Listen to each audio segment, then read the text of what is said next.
இது ஒரு பொது கருத்து. என்னவென்று சொன்னால், பொதுவாக இங்கு தமிழ்நாட்டில் படிப்பு குறைந்து விட்டது என்று. ஐயா, நான் இதை திரும்ப திரும்ப கேட்க விரும்புகிறேன். எந்த காலத்தில் எல்லா தமிழர்களும் படித்து கொண்டிருந்தார்கள்? எந்த காலத்தில் புத்தகம் கையுமாக தமிழ்நாடே அலைந்த காலம் என்று உண்டா? கல்வியிலேயே நாம் இந்த நிலையை இப்பொழுதுதான் எட்டியிருக்கிறோம். நீங்கள் ஒரு 25 வருடங்களுக்கு முன்பு படித்தவர்கள் எவ்வளவு பேர், 50 வருடங்களுக்கு முன்பு படித்தவர்கள் எவ்வளவு பேர்? அப்போதும் படித்தவர்களுடைய எண்ணிக்கை குறைவாக இருந்தது, பதிப்பகங்கள் குறைவாக இருந்தன, வெளிவரக்கூடிய புத்தகங்களுடைய எண்ணிக்கை குறைவாக இருந்தது. ஆனால் எப்போதும் நாம் கடந்த காலம் சிறந்தது என்று நினைக்கிறோம், நிகழ்காலம் மோசமானது என்று நினைக்கிறோம். அது சரியல்ல. நாம் அதை அப்படி பார்க்கக்கூடாது. ஏனென்று கேட்டால், எல்லா தலைமுறையிலுமே அறிவை தேடக்கூடிய ஒரு பகுதி இருப்பார்கள். அவர்கள் எல்லா காலகட்டத்திலும் இருப்பார்கள். அதில் இளைஞர்கள் இருப்பார்கள், நடுத்தர வயதைச் சேர்ந்தவர்கள் இருப்பார்கள், முதியவர்கள் இருப்பார்கள், ஆண்கள் இருப்பார்கள், பெண்கள் இருப்பார்கள். இங்கே இருக்கக்கூடிய இந்த அரங்கத்தில் இருக்கக்கூடியவர்கள் பாருங்கள், எவ்வளோ இளைஞர்கள் இருக்கிறார்கள். அதை சுற்றி இருக்கக்கூடிய இந்த புத்தக கண்காட்சியில் இருக்கக்கூடியவர்களில் புத்தகங்களை வாங்கி செல்லக்கூடியவர்கள் பெரும்பாலும் இளைஞர்களாக இருக்கிறார்கள். நாம் முதலில் இளைஞர்களுக்கு அறிவுரை சொல்ல முடியும் என்கிற மனப்பான்மையை விட வேண்டும். அவர்களோடு சேர்ந்து நடக்க வேண்டும். அவர்களோடு நாம் பகிர்ந்து கொள்ள வேண்டும். அவர்கள் படிப்பதற்கு தயாராக இருக்கிறார்கள். அவர்கள் எப்படி சென்றடைவது என்பதுதான் இப்போது இருக்கக்கூடிய ஒரு பிரச்சனை. இப்போ உதாரணமாக எல்லோரும் இன்ஸ்டாகிராமில் இருக்காங்க, செல்ஃபோனில் இருக்காங்க அப்படிங்கிற ஒரு கருத்து திரும்ப திரும்ப சொல்லப்படுகிறது. நான் என்ன சொல்கிறேன் என்று சொன்னால், என்னுடைய வாசகர்கள், என்னுடைய கவிதைகளை தேடி வரக்கூடியவர்கள், என்னுடைய புத்தகங்களை படிக்கக்கூடியவர்கள், இவர்களில் 90% இளைஞர்கள். இவர்கள் எல்லாம் சொல்லக்கூடிய ஒரு கருத்து என்னவென்றால், உங்கள் கவிதைகளை நான் இன்ஸ்டாகிராமில் ஒருத்தர் பேச கேட்டேன், அவங்க ஒருத்தர் யாரோ சொன்னாங்க, அதன் காரணமாக நான் இங்கு உங்கள் புத்தகத்தை தேடி வந்திருக்கிறேன். நான் புத்தகமே படித்தது கிடையாது, ஆனால் இன்ஸ்டாகிராம் மூலமாக உங்களை தெரிந்து கொண்டேன், உங்கள் படைப்புகளை தெரிந்து கொண்டேன், ஆகவே நான் உங்கள் புத்தகங்களை வாங்க வந்தேன் என்று சொல்கிறார்கள். அப்படி என்றால் ஒரு பாதை அவர்களுக்கு திறந்து விடப்படுகிறது. இதே போல் எனக்கு மட்டுமல்ல, இன்னும் தமிழின் பல படைப்பாளிகளை தேடி, இப்போ நான் இந்த புத்தக கண்காட்சியில் நான் இருக்கக்கூடிய வரிசையில் பார்த்தீர்கள் என்றால், ராமகிருஷ்ணன் அவர்கள் இருக்கக்கூடிய அவருடைய ஒரு பதிப்பகம் இருக்கிறது. அங்கே எப்போதும் இளைஞர்கள் அவரை சூழ்ந்திருக்கிறார்கள், அவருடைய புத்தகங்களை வாங்கி கொண்டிருக்கிறார்கள். ஜெயமோகன் சில தினங்கள் வந்திருந்தார். அந்த அரங்கில் எப்பொழுதுமே பெரும் கூட்டமாக இளைஞர்கள் நின்று அவர்களுடைய புத்தகங்களை வாங்கி கொண்டிருக்கக்கூடிய காட்சியை பார்க்க முடிந்தது. இன்னும் எழுத்தாளர்கள் எங்கெல்லாம் இருக்கிறார்களோ அங்கெல்லாம் இளைஞர்கள் எப்போதும் அவர்களை சூழ்ந்திருக்கிறார்கள். எங்களுடைய உயிர்மை அரங்கும் அதற்கு ஒரு சாட்சியம். இதை ஏன் சொல்கிறேன் என்று சொன்னால், இளைஞர்கள் படிக்கிறார்கள், தேடி வருகிறார்கள். அவர்களுக்கு என்ன குழப்பம் என்று சொன்னால், எதை படிப்பது என்கிற குழப்பம் ஏற்படுகிறது. ஏனென்றால் இப்படி லட்சக்கணக்கான புத்தகங்கள் இருக்கின்றன, ஏராளமான கதைகள், கவிதைகள், கட்டுரைகள், பல்வேறு துறை சார்ந்த நூல்கள்.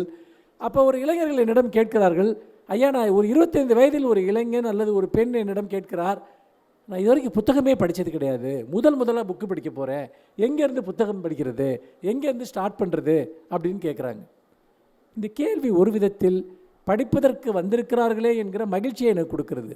இன்னொரு விதத்தில் 25 வயதில் தான் ஒருவன் முதலாக ஒரு புத்தகத்தை படிக்கப் போகிறானா, பாடப்புத்தகம் அல்லாத ஒரு புத்தகத்தை படிக்கப் போகிறானா என்கிற கேள்வியும் வருகிறது. ஆனால் இவர்களில் ஒரு பகுதியினர் தான் அப்படி இருக்கிறார்கள். அவர்களிடம் உங்களுக்கு என்ன துறையில் ஆர்வம் இருக்கிறது, என்ன விதமான புத்தகங்களை படிக்க உங்களுக்கு பிடிக்கும், எதில் நீங்கள் ஆர்வம் கொண்டிருக்கிறீர்கள் என்றெல்லாம் கேட்பேன். அது சார்ந்த ஒரு நூலை நான் பரிந்துரை செய்வேன். ஒருவர் எந்த துறை சார்ந்து வேண்டுமானாலும் படிக்கலாம், ஆனால் அந்த துறையில் எழுதப்பட்ட சிறந்த நூலைத்தான் அவர் படிக்க வேண்டும். என்னுடைய கருத்து என்பது அதுதான். இப்போ உதாரணமாக ஒருவர் சமையல் புத்தகம் வாங்குகிறார் என்று வைத்துக்கொள்வோம், தவறே கிடையாது. ஆனால் சிறந்த சமையல் புத்தகத்தை வாங்க வேண்டும். அந்த சமையல் புத்தகத்திலேயே மோசமான சமையல் புத்தகங்கள் இருக்கின்றன. ஒருவர் இலக்கியம் படிக்கிறார் என்று சொன்னால் சிறந்த கவிதைகளை தேர்ந்தெடுத்து படிக்க வேண்டும். கதை படிக்கிறார் என்றால் சிறந்த இலக்கிய வகைமைகளை தேர்ந்தெடுத்து படிக்க வேண்டும். அப்படி இல்லாமல் கையில் கிடைப்பதையெல்லாம் படிக்கலாம் என்று நினைத்தால் அது போகாத ஊருக்கு வழி தேடுவது போன்றது. அந்த செலக்ஷன் என்பது அதுதான் மிக மிக மிக முக்கியமானது. அதற்குத்தான் இது போன்ற கூட்டங்கள், புத்தக மதிப்புரைகள் எல்லாமே. இது போன்ற இடங்களில் நாம் புத்தகங்கள் படியுங்கள் என்று சொல்வதை காட்டிலும் நாம் படிக்க வேண்டிய புத்தகங்களை பற்றி சொல்வது மிக மிக முக்கியம். அப்படி சொன்னால்தான் அவர்களுக்கு ஒரு வழிகாட்டுதலாக இருக்கும். அப்படி பார்க்கிற போது நம்முடைய பணி என்பது அவர்களோடு சேர்ந்து நடப்பது. இன்றைக்கு தமிழ்நாடு முழுக்க தமிழ்நாடு அரசு இந்த புத்தக கண்காட்சிகளை நடத்தி கொண்டிருக்கிறது. ஆண்டு முழுக்க புத்தக திருவிழாக்கள் நடக்கின்றன. தொடர்ந்து உரையாளர்கள் உரையாற்றி கொண்டிருக்கிறார்கள். மக்கள் பெருமளவிற்கு வருகை தருகிறார்கள். குழந்தைகள் எவ்வளவு குழந்தைகள் இந்த புத்தக கண்காட்சிகளை பார்க்கிறார்கள். அது எவ்வளவு பெரிய ஒரு மகத்தான அனுபவம் என்பதை நீங்கள் நினைத்து பாருங்கள். நான் என்னுடைய முதல் புத்தக கண்காட்சியை என்னுடைய 35வது வயதில் தான் நான் பார்த்தேன்.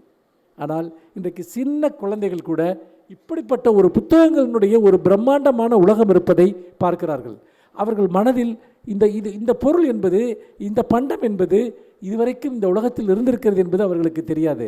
அவர்கள் படிப்பதெல்லாம் சிறு சிறு அவர்களுடைய பாட புத்தகங்கள் அல்லது பொது அறிவிற்கான புத்தகங்கள். அப்படி என்றால் வாழ்க்கையை தேடுபவர்களுக்கு, உண்மையை தேடுகிறவர்களுக்கு, அறிவை தேடுகிறவர்களுக்கு இவ்வளவு பெரிய உலகம் திறந்திருக்கிறது என்ற பார்வையை குழந்தைகளுக்கு நாம் தான் கற்றுக் கொடுக்க வேண்டும்.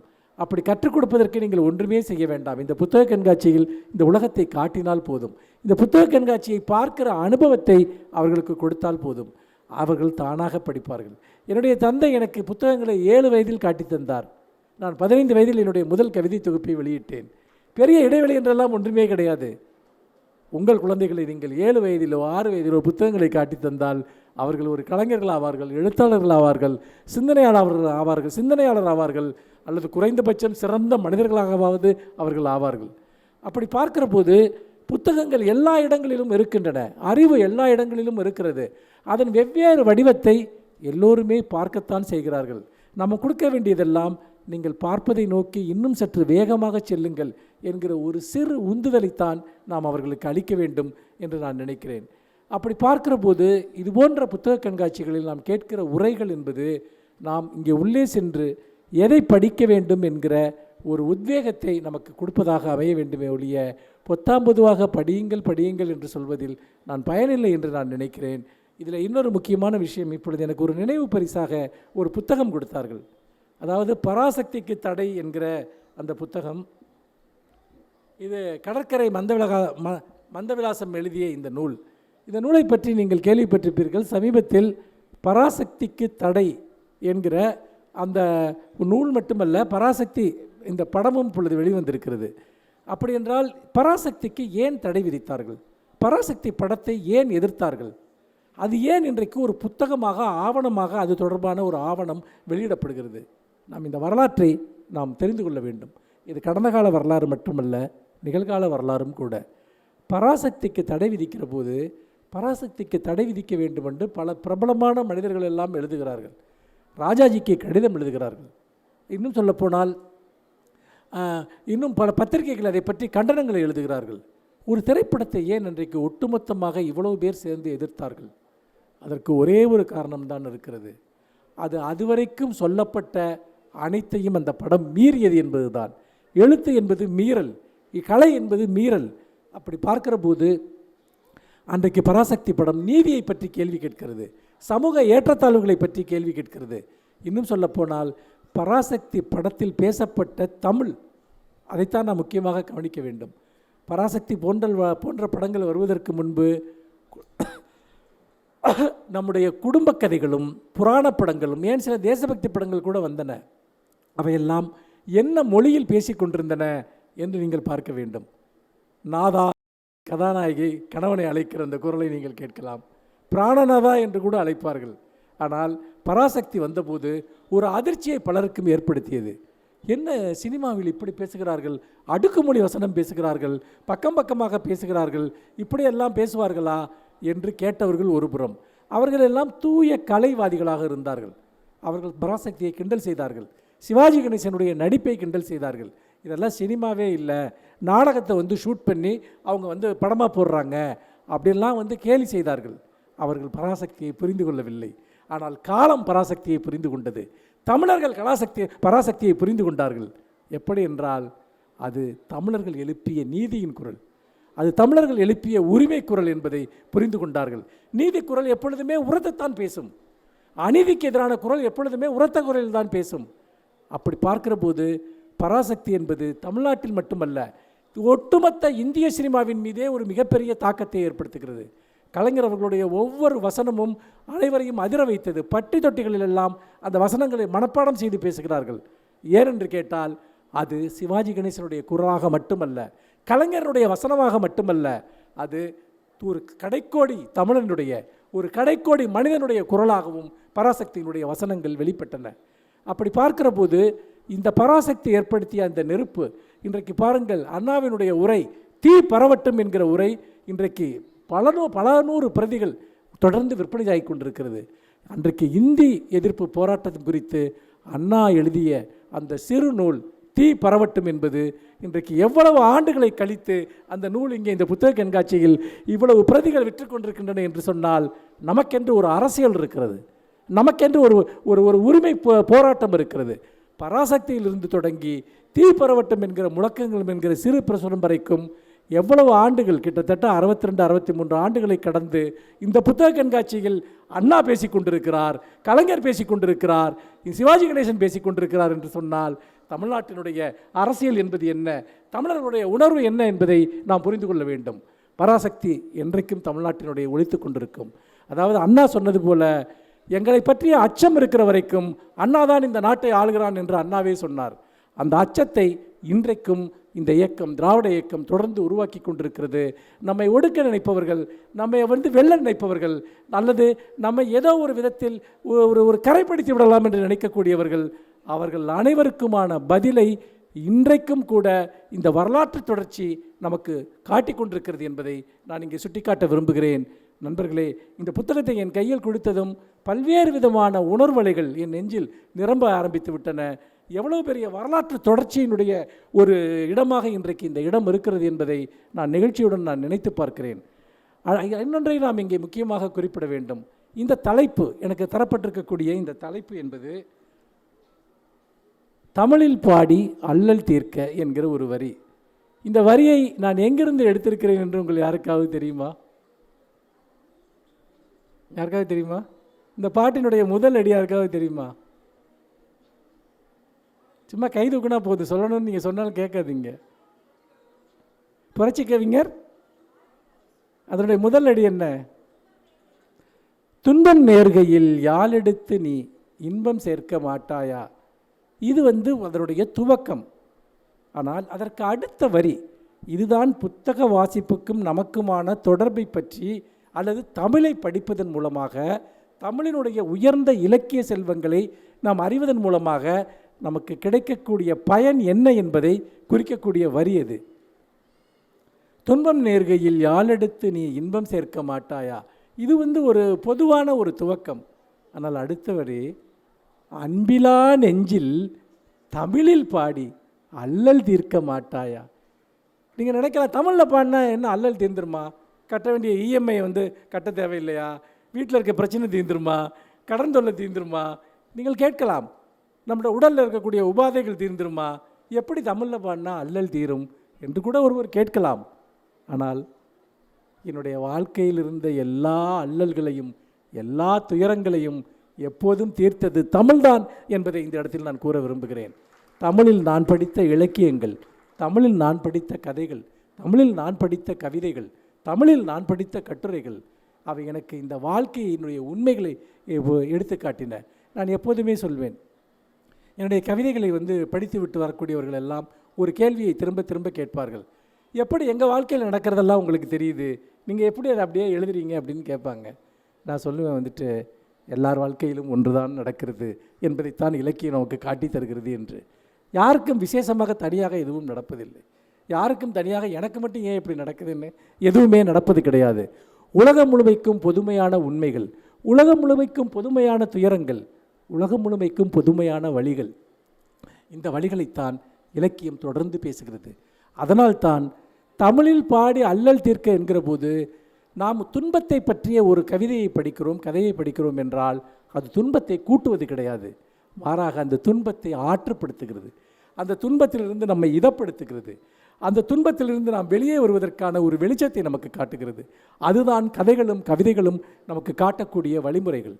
இன்னும் சொல்லப்போனால், நம்மை பற்றி, நாம் வாழ்கிற வாழ்க்கையை பற்றி நாமே பேச தயங்குகிற விஷயங்களை ஒரு இலக்கியம் பேசுகிறது, ஒரு கவிஞன் பேசுகிறான், ஒரு எழுத்தாளன் பேசுகிறான். உனக்கு நடந்தது இதுதான் என்று அவன் சொல்லுகிற போது நம்முடைய மனம் இதமடைகிறது. நம்முடைய மனதில் பல்வேறு விதமான உணர்ச்சி பெருக்குகள் ஏற்படுகின்றன. எப்போது நாம் ஒன்றை புரிந்து கொள்கிறோமோ அப்போதே நாம் அதிலிருந்து வெளியேற ஆரம்பித்து விடுகிறோம். இலக்கியம் என்பது வாழ்க்கையை புரிந்து கொள்ள உதவுகிறது. உனக்கு நடக்கிற ஒவ்வொன்றையும் பற்றிய உண்மைகளை உனக்கு சொல்லிக்கொண்டே இருக்கிறது. அதனால்தான் நாம் படிக்கிற ஒவ்வொரு முறையும் நம்முடைய வாழ்க்கை எங்கோ மாறுதல் அடைகிறது, நம் மனம் எங்கோ மாறுதல் அடைகிறது. நான் எப்பொழுதுமே என்னுடைய வாழ்க்கையை இரண்டாகத்தான் பிரிப்பேன். ஒன்று, புத்தகம் படிப்பதற்கு முன்பு இருந்த வாழ்க்கை, புத்தகம் படித்த பிறகு இருக்கக்கூடிய வாழ்க்கை. இப்படி நீங்கள் இரண்டாக பிரிக்கலாம். அல்லது புத்தகம் படிக்கக்கூடிய மனிதர்கள், புத்தகமே படிக்காத மனிதர்கள் என்று சமூகத்தை இரண்டாக பிரித்து பார்க்கலாம். ஏன் இதை சொல்கிறேன் என்றால், புத்தகங்கள் நம்மை பண்படுத்துகின்றன, புத்தகங்கள் நம்மை வன்முறையற்றவர்களாக மாற்றுகின்றன, புத்தகங்கள் சக மனிதனை எப்படி நேசிப்பது என்று கற்றுக் கொடுக்கின்றன, புத்தகங்கள் உனக்கு இருக்கக்கூடிய உரிமை அவனுக்கும் இருக்கிறது என்பதை நமக்கு நினைவூட்டுகின்றன. நம்முடைய மிகப்பெரிய பிரச்சனை என்பதே நமக்கு இருக்கக்கூடிய உரிமை இன்னொருவனுக்கும் இருக்கிறது என்பதை நாம் மறுப்பதுதான். இந்த சமூகத்தில் சாதி, மதம், அதிகாரம் எல்லாமே அதைத்தான் நமக்கு கற்றுத்தருகிறது. நீ மேலானவன், நீ அதிகாரம் மிக்கவன், நீதான் எல்லாவற்றையும் விட வலிமையானவன் என்பதை இந்த சமூகத்தினுடைய எல்லா மரபுகளும் நமக்கு உணர்த்துகின்றன. ஆனால் புத்தகங்கள் என்பது நம்மை மிருதுவாக மாற்றுகிறது, ஒரு மலரைப் போல மாற்றுகிறது, மென்மையானவர்களாக நம்மை மாற்றுகிறது.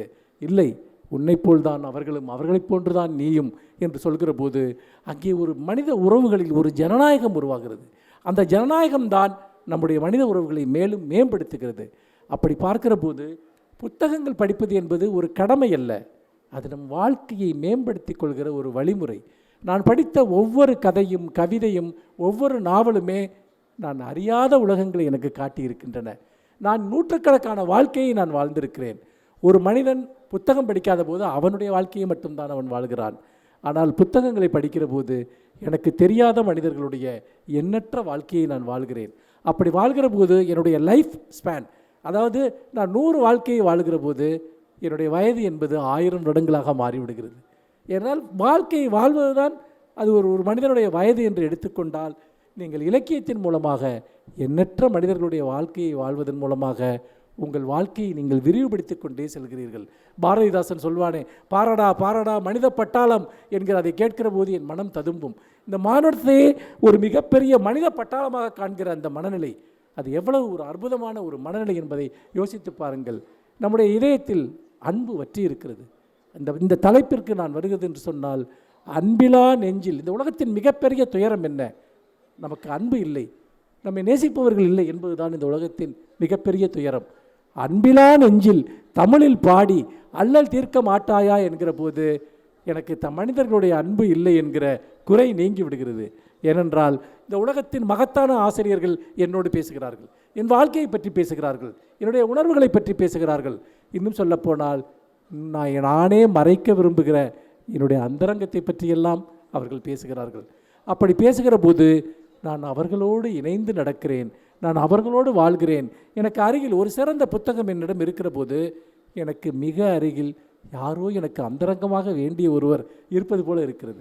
அவர் என்னோடு பேசுகிறார், அவர் என்னுடைய பிரச்சனைகளை புரிந்து கொள்கிறார். ஒரு புத்தகம் என்னுடைய பிரச்சனைகளை புரிந்து கொள்கிறது.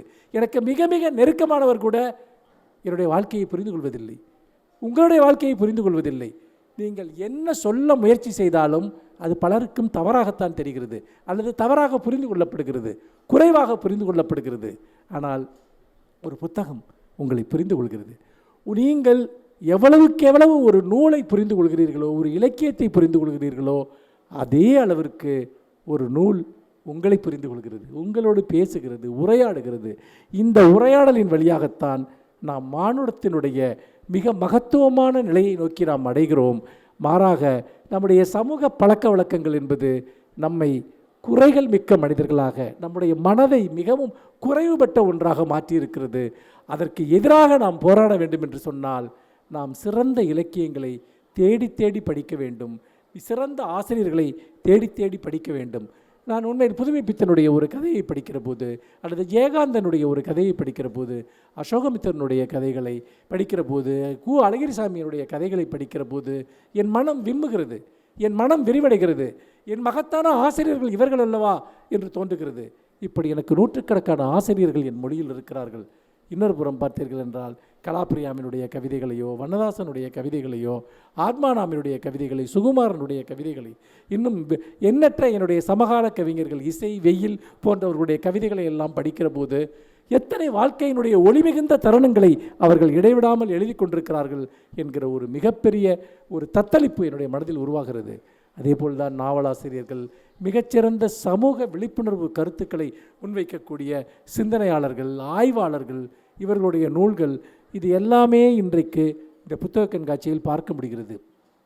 இந்த 13 நாட்களில் கிட்டத்தட்ட 100 நூல்களை ஏனும் நான் பார்வையிட்டிருப்பேன். அதில் ஒரு 30 நூல்களையாவது நான் படித்திருக்கிறேன். புத்தக வெளியீட்டு விழாக்களுக்காகவும் என்னுடைய ஆர்வம் மிகுதியினாலும் புத்தக கண்காட்சியினுடைய இவ்வளவு வேலைகளுக்கு நடுவே நான் அந்த நூல்களை வாசித்து கொண்டே தான் இருந்தேன். அப்படி வாசிப்பதன் மூலமாக எங்கோ ஒரு நம்முடைய மனம் என்பது எப்போதும் இருண்டிருக்கிறது. அதில் சிறு சிறு சிறு விளக்குகளை ஏற்றி ஏற்றித்தான் அந்த மனதை ஒளியூட்ட வேண்டியிருக்கிறது.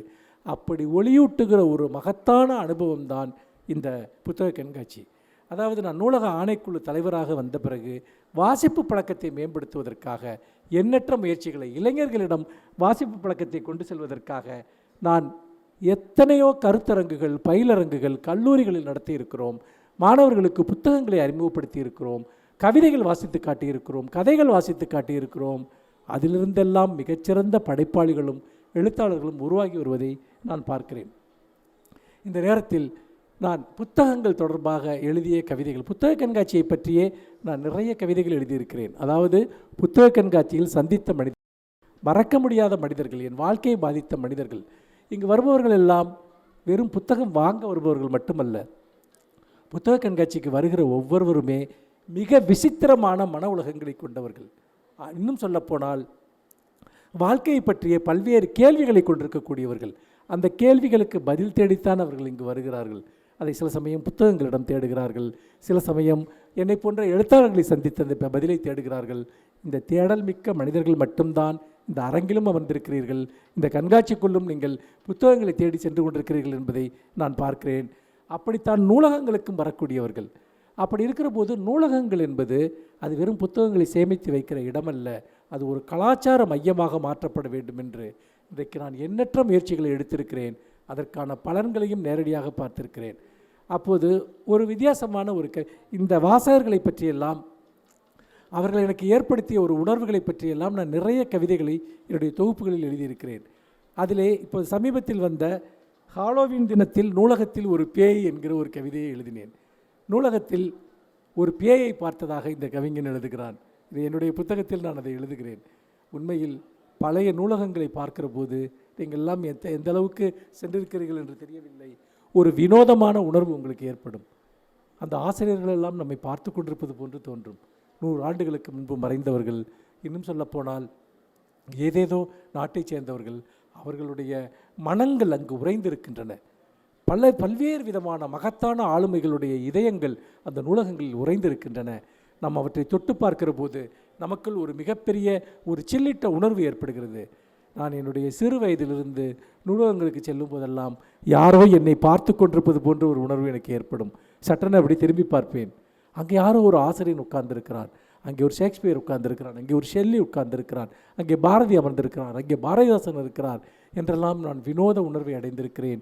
இது பிரமை அல்ல, அந்த படைப்புகளோடு எனக்கு இருக்கக்கூடிய ஆழமான ஒரு உறவை காட்டக்கூடிய ஒரு விஷயம். அப்படி பார்க்கிற போது இந்த ஒரு உணர்வை நான் ஒரு கவிதையாக எழுதினேன். ஹாலோவின் தினம் என்றால் உங்களுக்கு தெரியும், அது மேற்கு நாடுகளில் கொண்டாடப்படுகிற ஒரு பண்டிகை. எல்லோருமே அந்த பிசாசை போல முகமூடி அணிந்து கொண்டு வேடிக்கை நிகழ்ச்சிகளில் ஈடுபடுவார்கள், நிறைய ஒரு நடனம் ஆடுவார்கள். இப்படியெல்லாம் அங்கே ரொம்ப பாப்புலரான ஒரு ஃபெஸ்டிவல் அது. இங்கும் கூட நிறைய குழந்தைகள் அப்படி ஹாலோவின் தினத்தில் அது போன்ற பிசாசு முகவடிகளை அடைந்து கொண்டிருப்பதை நான் பார்த்திருக்கிறேன். ஒரு ஹாலோவின் தினத்தில் தான் நான் இந்த கவிதையை எழுதினேன். அதாவது பிசாசுகளுக்காக கொண்டாடப்படுகிற ஒரு பண்டிகை இது. ஹாலோவின் தினமான நேற்று, இல்லை, இந்த கவிதையினுடைய தலைப்பு ஹாலோவின் தினத்தில் நூலகத்தில் ஒரு பேய். ஹாலோவின் தினமான நேற்று நூலகத்தில் ஒரு பேயை பார்த்தேன். அது நிதானமாக ஏதோ ஒரு பழைய பிரதியை எடுத்து புரட்டி கொண்டிருந்தது. எனக்கு பேய் பிசாசுகளின் நம்பிக்கை இல்லையே தவிர பேய்களை சந்திப்பது அன்றாட அலுவல்களில் ஒன்றாகவே இருந்து வருகிறது. எனக்கு பேய் பிசாசுகளின் நம்பிக்கை இல்லையே தவிர பிசாசுகளை சந்திப்பது அன்றாட அலுவல்களில் ஒரு பகுதியாகவே இருந்திருக்கிறது. நீங்கள் டெய்லி நீங்கள் யாராவது பிசாசுகளோடு தான் வாழ வேண்டியிருக்கும். பிசாசுகளோடு சண்டை போடணும், இல்லைன்னா பிசாசுகள்கிட்ட புன்னகை புரியணும், நீங்கள் பிசாசுகளுக்கு பயந்த மாதிரி நடிக்கணும். இது எல்லாத்தையும் நீங்கள் பண்ணிக்கிட்டு தான் இருக்கீங்க, மனித வடிவில் இருக்கக்கூடிய பிசாசுகள். மேலும் இப்போதெல்லாம் நூலகங்களுக்கு அவ்வளவாக யாரும் வருவதில்லை என்பதால் இயல்பாகவே அங்கு பேய்கள் குடியேறி விடுகின்றன. இப்போ நூலகம் லைப்ரரிலாம் ரொம்ப பரபரப்பாக இருந்துச்சு, நிறைய பேர் வந்து படித்தாங்கன்னா நமக்கு வந்து ஒன்றும் தோணாது. ஆனால் நிறைய நூலகங்களில் சில செய்தித்தாள் படிப்பவர்கள் வருகிறார்கள், அல்லது மதிய நேரத்தில் தூங்குவதற்கான சில பேர் வருகிறார்கள். சில பெரிய நூலகங்கள் தான் இளைஞர்கள் போட்டித் தேர்வு போன்றவற்றிற்கு படிப்பதற்காக வருகிறார்கள். ஹாலோவின் தினங்களில் பேய்களின் அட்டகாசம் அதிகரித்து விடுவதாகவும், அந்த தினங்களில் புதுமைப்பித்தன் அல்லது ஜெயகாந்தனின் இலக்கிய சொற்பொழிவுகளுக்கு ஏற்பாடு செய்யுமாறும் அவை வலியுறுத்துகின்றன. நூலகத்தில் இருக்கக்கூடிய பேய்கள் அதற்கு இலக்கியம் கேட்கணும்னு தோணும்ல, அப்போ நீங்கள் ஏன் ஹாலோவின் தினத்தில் வந்து புதுமைப்பித்தன் ஜெயகாந்தன் எல்லாம் பேசுகிறதுக்கு ஏற்பாடு செய்ய மாட்டேங்கிறீங்க அப்படின்னு அவை கேட்கின்றன என்று நூலகர் ஒரு முறை குறைபட்டு கொண்டார். சாவுக்கு பின்னும் பேய்கள் ஏன் படிக்கின்றன என ஒரு முறை மாந்தரிகனிடம் கேட்டேன். நான் கேட்குறேன், அதாவது நூலகத்தில் பேய்கள் நடமாட்டம் அதிகமாக இருக்குது, அதுங்க வந்து பார்த்திங்கன்னா இந்த மாதிரி இலக்கிய சொற்பொழிவுகள்லாம் கேட்கணும்னு சொல்லுது, செத்த பிறகு அது வந்து சாவுக்கு பின்னும் பேய்கள் ஏன் படிக்கின்றன என ஒரு முறை மாந்தரிகனிடம் கேட்டேன். ஒரு தொடர்கதை முடிவதற்குள் அதை படித்து முடிப்பதற்காக ஒரு தொடர்கதை முடிவதற்குள் இறந்து விட்டவர்கள் அதை படித்து முடிப்பதற்காக ஆவிகளாக வந்திருக்கலாம் என்றான். ஒரு தொடர்கதை படிச்சுக்கிட்டே இருக்கீங்க, பாதியோடு இறந்துட்டா, அதை படித்து முடிக்கிறக்காக தான் அது ஆவியாக வந்திருக்குன்னு அவன் சொல்கிறான். ஆனால் என் வாசகி ஒருத்தி இந்த கேள்விக்கு மிகச்சிறப்பான ஒரு பதிலை தந்தாள். மரித்து போனவர்கள் மீண்டும் வாழ்வுக்கு திரும்ப வேண்டுமெனில் புத்தகங்களை படிப்பது தான் ஒரே வழி என்றால். நாம் உயிரோடு நிறைய நேரங்களில் இறந்து விடுகிறோம், நம்முடைய மனம் இறந்து விடுகிறது. நாம் உயிரோடு இருப்போம், நம் மனம் இறந்து விடும். வாழ்க்கையில் சலிப்பு மட்டும்தான் மிச்சம் இருக்கும். என்னடா டெய்லி பார்த்த அதே விஷயங்கள், அதே மனிதர்கள், அதே யோசனைகள், அதே எண்ணங்கள், இதுதான் திரும்ப திரும்ப திரும்ப நம்ம மனசில் வந்துட்டு இருந்துக்கிட்டே இருக்கும். அதனுடைய நிலை என்பது மனதின் உறைந்த நிலை. உறைந்த நிலை என்பது சாவினுடைய நிலை. சாவில் உங்களுடைய மூளை உறைந்து விடுகிறது, உங்கள் மனம் உறைந்து விடுகிறது. ஆனால் உயிரோடு நாம் நடமாடுகிற போது கூட நம்முடைய மனம் இறந்த நிலைக்கு சென்றுவிடும். நாம் வேலை செய்கிற இயந்திரங்களாக நாம் மாறிவிடுகிறோம். அந்த வேலை செய்கிற இயந்திரங்களாக நாம் இல்லாமல் இருக்க வேண்டும் என்றால், நம்முடைய மனம் இறந்து விட்டதென்றால், நாம் திரும்பவும் வாழ்வுக்கு திரும்ப வேண்டும் என்றால் புத்தகங்கள் படிப்பது தான் ஒரே வழி என்பதை அந்த வாசகி எனக்கு சொல்கிறார். அதைத்தான் நான் இங்கே பேய்கள் அப்படி சொல்வதாக இங்கே குறிப்பிடுகிறேன். எழுத்தாளர்கள் வாழும்போது அவர்கள் வீடு தேடி வந்து கண்ணீர் மல்கன் என்ற அதே வாசகர்கள் தான் எழுத்தாளர்கள் இறந்ததற்கு பின் தாமும் இறந்து எழுத்தாளர்களை சந்திக்க நூலகங்களுக்கு வந்து விடுகிறார்கள். எழுத்தாளர்களை சந்திக்க எத்தனை பேர், எவ்வளவு வாசகர்களை நான் சந்திச்சிருப்பேன்னு சொல்லவே முடியாது. எவ்வளவு வாசகர்கள் நான் சந்திச்சிருப்பேன்னு சொல்ல முடியாது. இந்த புத்தக கண்காட்சியில் மட்டும் இல்லை, வீடு தேடி வரக்கூடியவர்கள், அலுவலகங்கள் தேடி வரக்கூடியவர்கள், கைகளை இறுக பற்றி கொள்பவர்கள், இந்த கைகளால் தான் இவ்வளவையும் எழுதினீர்களா என்று கண்களில் நீர் தழும்ப கேட்கக்கூடியவர்கள், இப்படி எவ்வளவு வாசகர்களை நான் சந்தித்திருக்கிறேன் தெரியுமா? எனக்கு திடீர்னு தோணுது, நான் செத்து போனதுக்கப்புறம் என் வாசகர்களை விட்டு நான் சென்று விட்டேனே என்று. ஆனால் இந்த கவிதையில் சொல்லப்படுகிறது, அவன் வாசகர்கள் மரித்து போன பிறகு அவர்களும் ஆவிரூபமாக இருக்கும் உன்னை தேடி அப்போதும் வருவார்கள் என்று. இது அந்த படிப்பு வாசிப்பு சார்ந்த பிணைப்பை சொல்வதற்காக சொல்லப்படுகிற ஒரு ஆழமான ஒரு வரி. என் சாவுக்கு பின் நான் இவ்வாறு தான் சாவின் தனிமை உணராதபடி என் வாசகர்கள் ஹாலோவின் தினங்களிலும் மற்ற தினங்களிலும் ஆவிரூபங்களில் வந்து விடுகிறார்கள். எழுத்தாளனுடைய மிகப்பெரிய ஒரு கொடுமை என்ன தெரியுமா? அவனுக்கு வாசகர்கள் இல்லாமல் இருப்பது தான். நான் எழுத்தாளர்களுக்கு சொல்வேன், நீங்கள் புத்தகம் வெளியிடுவது முக்கியமல்ல, நீங்கள் உங்கள் வாசகர்களை உருவாக்க வேண்டும். உங்களை பின்தொடர்ந்து வரக்கூடிய வாசகர்களை, உங்களை ஆழமாக நெஞ்சில் ஏந்தக்கூடிய வாசகர்களை நீங்கள் உருவாக்க வேண்டும்.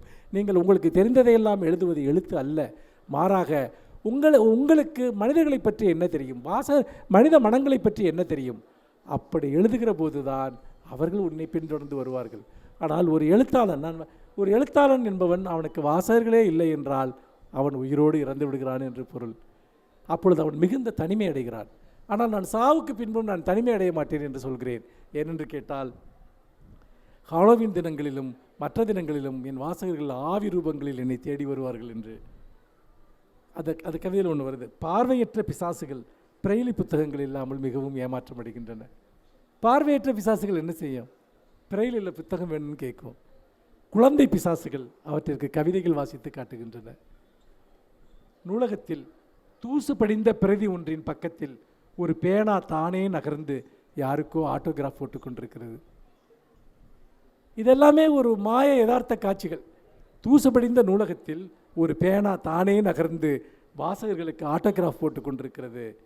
புத்தகங்கள் தனிமையானவை, எழுதுகிறவர்கள் தனிமையானவர்கள், வாசகர்கள் தனிமையானவர்கள், பிசாசுகள் தனிமையானவை, முக்கியமாக நூலகங்களில் வசிக்கும் பிசாசுகள். நன்றி, வணக்கம்.